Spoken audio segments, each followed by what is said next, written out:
Hello बच्चों, वाह ये है एचएनटी ट्रैक्टर। वाह ब्लू, येलो और रेड ट्रेलर। वाह व्हाइट टायर के साथ। वाह कितना शानदार ट्रैक्टर है, एचएनटी मिनी ट्रैक्टर ट्रेलर। वाह और ये भी येलो रेड ब्लू ट्रेलर। वाह व्हाइट टायर के साथ, कितना शानदार ट्रैक्टर है। वाह और यहाँ पर फार्म ट्रैक्टर।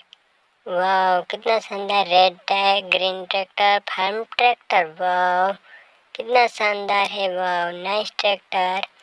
और ये क्या है, वाह एएमजी कार। वाह आर्मी कार। वाह कितनी शानदार है, गन्स भी है ऊपर। वाह वाह और यहाँ पर क्या है, वाह ऐसा ट्रैक्टर EHE 242 व्हाइट टायर के साथ रेड कलर में। वाह कितना शानदार ट्रैक्टर है। और यहाँ पर क्या है, वाह ट्रक ऑरेंज और ब्लू कलर में। वाह कितना शानदार ट्रक है। वाह नाइस ट्रक। वाह टायर भी कितने शानदार है। वाह चलो इसको रख देते हैं। और यहाँ पर ये truck Indian public truck, Indian transport truck. वाह रेड और ब्लू कलर में। वाह और यहाँ पर ये क्या, जेसीबी। वाह ये फ्रंट लोडर।